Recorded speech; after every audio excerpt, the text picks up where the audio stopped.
नमस्ते, राम राम जी। कैसे हैं आप लोग? सब ठीक? आशा करती हूँ आप लोग ठीक होंगे। यही प्रार्थना है प्रभु के चरणों में। ये वीडियो मैं यूट्यूब के लिए बना रही हूँ।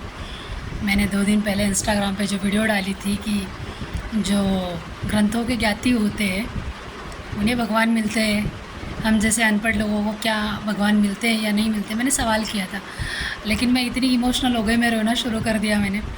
मैं बोल ही नहीं पाती हूँ सच में। जब भी मैं कुछ बोलने की कोशिश करती हूँ प्रभु के बारे में, तो वो सब मैं बोल नहीं पाती हूँ। आज मैंने बहुत कंट्रोल कर रखा है अपने आप को। सच में ये सवाल है मेरा सबसे, क्षमा चाहती हूँ कि सच में ये जो ग्रंथों के ज्ञाती होते हैं उन्हें ही भगवान मिलते हैं, हम जैसे को नहीं मिलते। क्योंकि बचपन से लेके आज तक मैं उन्हीं के सहारे जी।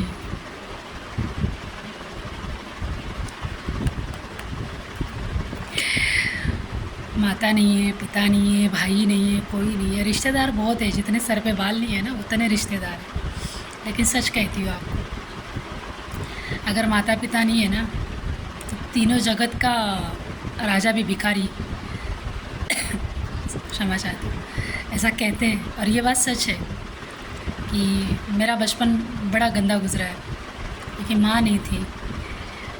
पिता थे मेरे, लेकिन उनकी दूसरी शादी करवा दी दादाजी ने कि बच्चे छोटे हैं और बच्चों का ख्याल रखने के लिए कोई तो चाहिए, तो उनकी शादी करवा दी थी। तो वो अपनी पत्नी के साथ, यानी कि मेरी जो दूसरी माँ है, उनको लेके वो अलग हो गए क्योंकि हमारे घर में जो संस्कार थे वो उन संस्कारों में मैच नहीं होती थी जो हमारी दूसरी मम्मी थी। तो जो बुआ है, मेरे पापा की सिस्टर, उन्होंने मुझे बड़ा किया है, मेरे दादी ने बड़ा किया है। बहुत जैसा उनसे बन सकता है उतने प्यार से उन्होंने मुझे संभाला है। बहुत याद आती है सबकी। अब वो लोग नहीं है, लेकिन जब तक हूँ सबकी याद आती रहेगी, सबकी बातें याद आती है। बहुत छोटी की उम्र से लेकर आज तक की बातें सब याद आती है मुझे। ये जो मेरे अंदर संस्कार है ना भगवान के मार्ग पे चलने का, ये मेरे घर से आया है। मेरी जो परदादी थी, मेरे दादी की सास, वो जोगन थी। तो वो हमेशा, मेरे पापा ना बहुत ज़्यादा डार्क कलर के थे, ब्लैक। तो वो हमेशा मेरे पापा से कहती रहती थी, मेरे दादाजी से कहती रहती थी कि देख, इसकी शादी ना किसी गोरे लड़की से करवा देना, नहीं तो ये भी काला, इसकी पत्नी भी काली, तो कौवे के बच्चे काले ही होंगे। तो इसीलिए मैं जो कहते हैं लोग कि मैं अपने माँ जैसी दिखती हूँ, बिल्कुल हूबहू अपनी माँ जैसी दिखती हूँ। माँ को तो देखा नहीं है, पापा को देखा है। फिर बुआ ने मुझे बड़ा किया, पढ़ाया, थोड़ा बहुत पढ़ाया उन्होंने।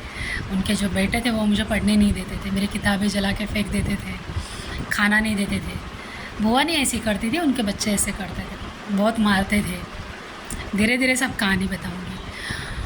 तो कहने का यही तात्पर्य है कि आप लोग मुझे बताइए, मैं ज़्यादा पढ़ी लिखी नहीं हूँ, पढ़ती हूँ मैं, ऐसा नहीं है, लेकिन उसका अर्थ नहीं समझ में आता है। जब अर्थ नहीं समझ में आता है तो भैंस के आगे बीन बजा, ये व्यथा हो जाती है मेरी। तो मैं काफ़ी दिनों से ना, एक सवाल मेरे मन में इसलिए गुजरा था वो, क्योंकि मैं बहुत लोगों से ना वीडियो देखती हूँ ये संतों के हमेशा। तो ये लोग है ना इतनी बड़ी बड़ी बातें करते हैं, फिर ना मन कहीं ना कहीं नाराज़ हो जाता है कि हम तो पढ़े लिखे नहीं हैं, फिर क्या हमें भगवान मिलेंगे क्या?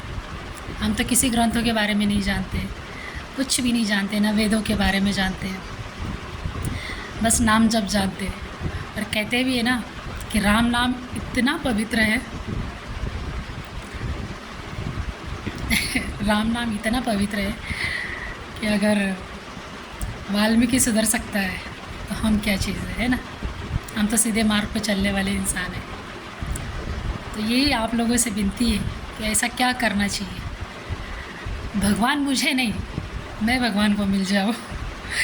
भगवान आज तक किसने प्राप्त की है जो मैं प्राप्त करूँगी, है ना? और हम शायद उस लायक है भी या नहीं है ये नहीं जानते ना, लेकिन मैं चाहती हूँ कि मैं जिस मार्ग पे चल पड़ी हूँ, बचपन से इसी पे हूँ, लेकिन समझ में नहीं आता है ना ठोकरें खा खा के ही समझते कि हाँ हमने यहाँ गलत किया था और यहाँ सही किया है, तो ये मार्ग सही है, इसी मार्ग पे चले।